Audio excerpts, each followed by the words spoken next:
नमस्कार, मैं अनुराग प्रधान और प्रभात खबर डिजिटल में आपका स्वागत है। नीट यूजी परीक्षा रविवार को समाप्त हो गई। परीक्षा के बाद अलग अलग तरह की चर्चाएं जोरों पे है। कहीं पेपर लीक की बातें सामने आ रही है, तो कहीं सॉल्वर को लेकर के बातें सामने आ रही है। लेकिन पेपर लीक है या नहीं, ये एनटीए ने आज साफ कर दिया। एनटीए के सीनियर डायरेक्टर साधना पराशर ने कहा कि पेपर लीक नहीं हुआ है। वहीं पटना के एसएसपी के नेतृत्व में परीक्षा से पहले सुबह से ही छापेमारी जारी थी और अब तक सोमवार देर शाम तक 13 लोगों को पकड़ा गया है। इसमें स्कॉलर भी शामिल हैं।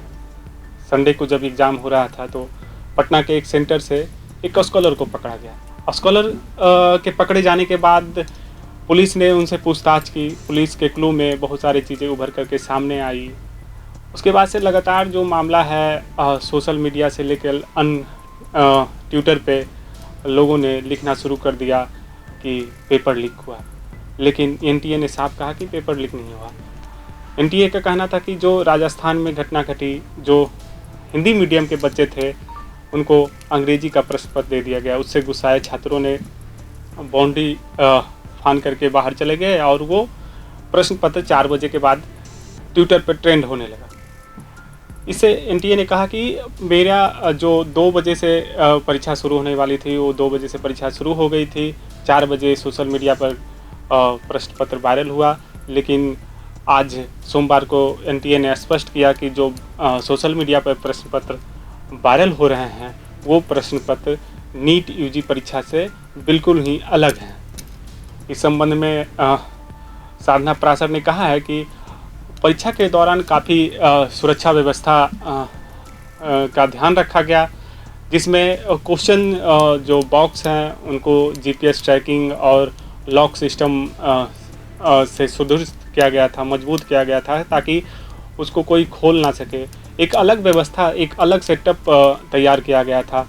साथ ही पहली बार एनटीए ने एक बायो ब्रेक नियम लागू किया था, जिससे परीक्षा के 1 घंटे बाद, मतलब अगर जो 2 बजे से परीक्षा है तो 3 बजे तक परीक्षार्थियों को अपने सीट पे ही बैठे रहना था, उठना नहीं था। उसके बाद परीक्षा समाप्ति होने के आधा घंटा पहले परीक्षार्थी को अपनी सीट से उठना मना कर दिया गया था। इसी को लेकर के एनटीए कह रहा है प्रश्न पत्र लीक नहीं हुआ है। और इधर पटना में सोमवार भी छापेमारी जारी रही। उसमें कुल अभी तक 13 लोगों को गिरफ्तार किया गया है। इसमें अधिकांश जो है स्कॉलर हैं, जो दूसरे के बदले, या मुन्ना भाई कह सकते हैं, जो दूसरे के बदले परीक्षा दे रहे थे। साथ ही परीक्षा के दौरान रांची से भी 6 लोग गिरफ्तार किए गए थे। उनको पुलिस ने उठाया था, जिसमें 2 बिहार से हैं। एमबीबीएस वहाँ पता चला कि अधिकांश, एनटीए ने भी कहा कि लगभग पूरे देश में 50 से 60 लोग पकड़े गए हैं जो मुन्ना भाई के तौर पर जिन्हें चिन्हित किया गया है, उन पर कार्रवाई हो रही है। लेकिन वो मुन्ना भाई के तौर पर अधिकांश लोग उसमें जो पकड़े गए हैं, कुछ लोग एमबीबीएस छात्र भी हैं जो एमबीबीएस किसी मेडिकल कॉलेज में पढ़ाई कर रहे थे, लेकिन वो परीक्षा में स्कॉलर के रूप में बैठे हुए थे, दूसरे के बदले परीक्षा दे रहे थे। इसी दौरान बिहार से कई अलग अलग ज़िलों से जो परीक्षार्थी पकड़े गए हैं, जो मुन्ना भाई पकड़े गए, उसमें पूर्णिया से पकड़े गए हैं। डीएवी स्कूल से 4 मुन्ना भाई पकड़े गए, जिसमें एक राजस्थान के जलौर के छात्र जो एमबीबीएस की पढ़ाई कर रहे हैं, उनका कमलेश कुमार नाम है। कमलेश धीरज प्रकाश की जगह परीक्षा दे रहे थे। भोजपुर के बेहिया गांव के वार्ड नंबर 2 निवासी नीतीश कुमार पकड़े गए हैं। नीतीश आशीष के जगह परीक्षा दे रहे थे। बेगूसराय के मटिहानी थाना के रामदीरी के सौरभ कुमार पकड़े गए हैं। सौरभ तथागत कुमार की जगह परीक्षा दे रहे थे। सीतामढ़ी के एक मयंक चौधरी पकड़े गए हैं, दीपक की जगह परीक्षा दे रहे थे।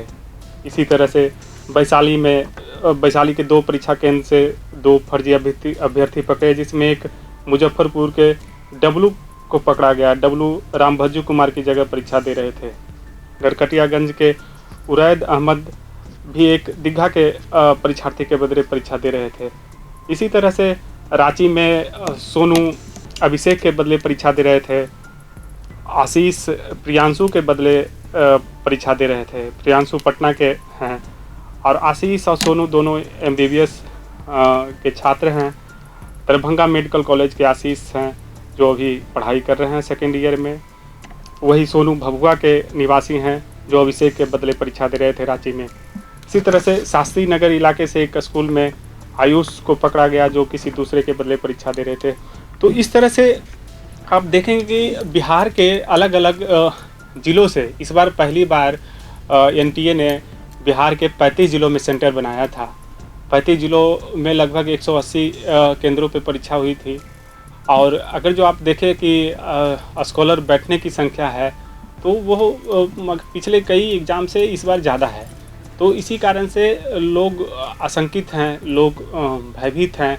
जो बच्चे पढ़ने वाले हैं वो काफ़ी परेशान हो रहे हैं, जिनकी परीक्षा अच्छी गई वो भी परेशान हो रहे हैं। लोगों का जो एक्सपर्ट से बातचीत हो रही थी, उनका कहना था कि इस तरह के एग्ज़ाम जो कि सबसे बड़ी परीक्षा कह सकते हैं देश में, 24 लाख बच्चे इसमें बैठे थे नीट यूजी में, उसमें बिहार से 1,39,000 परीक्षार्थी शामिल हो रहे थे। इस दौरान जब एक्सपर्ट से बातचीत हो रही थी तो एक्सपर्ट का कहना था कि इस तरह की परीक्षा में सुरक्षा कहीं ना कहीं सुरक्षा में सेंध लगाया जा रहा है। आखिर लोगों ने कहा कि ठीक है, पेपर अगर जो लीक नहीं हुआ तो ये जो एनटीए दावा करती है कि नीट यूजी में सुरक्षा व्यवस्था बेहतर है, इसके बावजूद स्कॉलर कैसे बैठ जा रहे हैं परीक्षा में। उसी पे एनटीए ने भी अपना पक्ष रखते हुए कहा कि ये एआई टूल्स और बायोमेट्रिक का मिलान और अनेक टेक्निकली टूल्स का इस्तेमाल करके वो सॉल्वर को पकड़ रहे हैं। इस कारण से जो सॉल्वर हैं या जो स्कॉलर हैं वो ज़्यादा पकड़ में आ रहे हैं। जो नई टेक्नोलॉजी का इस्तेमाल बता रहा है कि एनटीए हम कर रहे हैं, इससे ज़्यादा जो स्कॉलर हैं वो पकड़ में आ रहे हैं। तो इस पे परीक्षार्थी अलग अलग रूप से इस पूरे घटनाक्रम को ले रहे हैं। कोई परीक्षार्थी का कहना था कि वो आप ट्विटर पे भी उसको देख सकते हैं, जो अभी एक्स है उस पर भी देख सकते हैं कि परीक्षार्थी अलग अलग कमेंट कर रहे हैं। जिनकी परीक्षा अच्छी गई है वो नहीं चाहते हैं कि दोबारा परीक्षा हो। एनटीए भी नहीं चाह रहा है कि दोबारा परीक्षा आयोजित कराने की, क्योंकि संख्या बहुत ज़्यादा है। इतनी 24 लाख बच्चे का दोबारा एग्ज़ाम लेना ये संभव नहीं है। एनटीए ने भी कहा कि ये संभव नहीं है। एनटीए ने ये दावा किया है कि पेपर लीक नहीं हुआ। उनका पूरा वो अपना सिस्टम बताए हैं कि कैसे एग्ज़ाम सेंटर पे प्रश्न पत्र पहुँचाया जाता है, किस तरह से प्रश्न पत्र को पहुँचाया गया। कोडिंग सिस्टम का इस्तेमाल किया गया है, जो किसी को नहीं पता रहता है कि किस कोड का प्रश्न किस सेंटर पे गया या किस स्टेट में गया।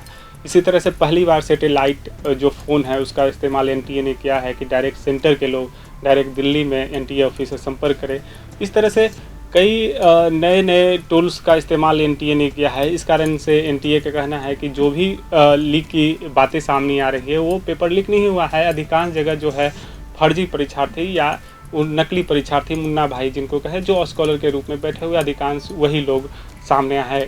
इस कारण से एनटीए ने अभ्यर्थियों और अभिभावकों को कहा है कि आप निश्चिंत रहिए, एनटीए पूरी तरह से जो एग्ज़ाम है वो फेयर एग्ज़ाम कराया है।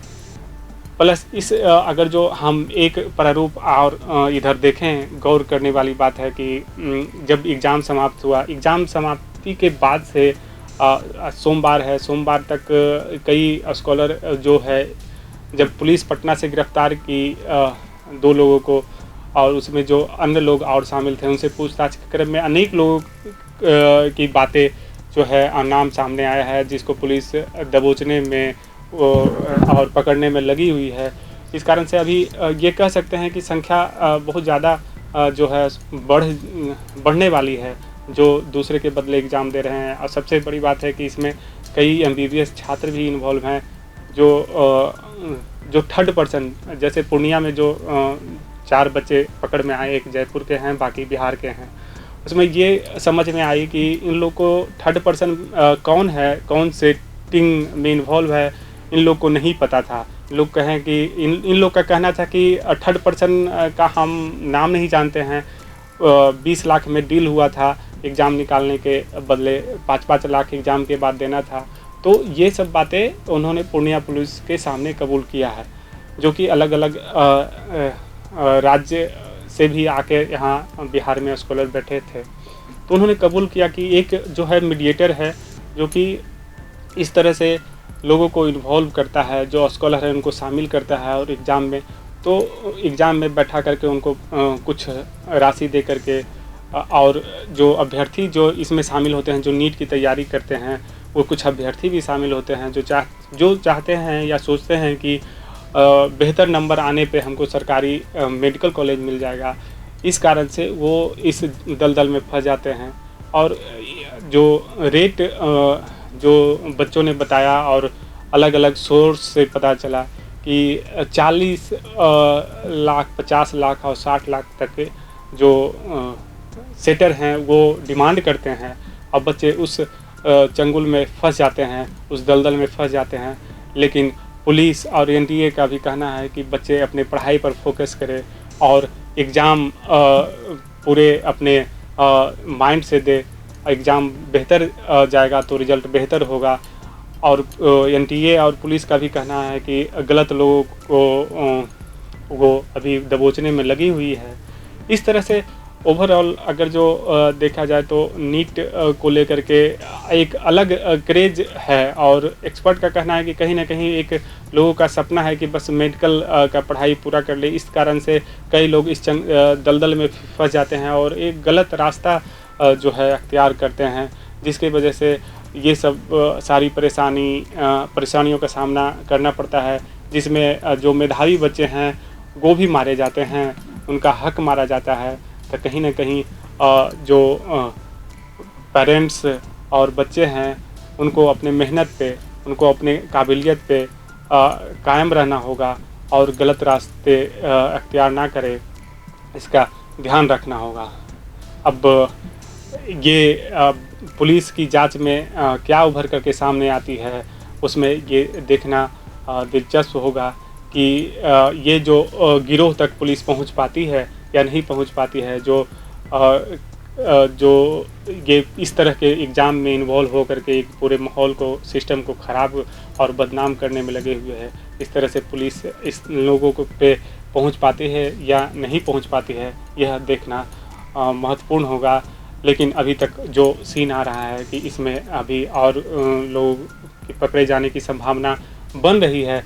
पटना से 13 हैं और अलग-अलग हिस्सों, अलग-अलग ज़िलों से, अलग-अलग राज्यों से लोग पकड़े जा रहे हैं। इसमें केंद्रीय जांच एजेंसी भी इन्वॉल्व हैं, जो कि पूरे तरीके से खंगाल रही है और वो जानना चाहती है कि कहाँ से ये लिंक होता है और कहाँ से ये सेटिंग होता है। वहाँ तक केंद्रीय जांच एजेंसी पहुंचना चाह रही है। इसी पर्पज़ से लोग जो स्कॉलर बैठ रहे हैं वो पकड़ में आ रहे हैं, जो परीक्षार्थी इन्वॉल्व हैं उनसे पूछताछ की जा रही है।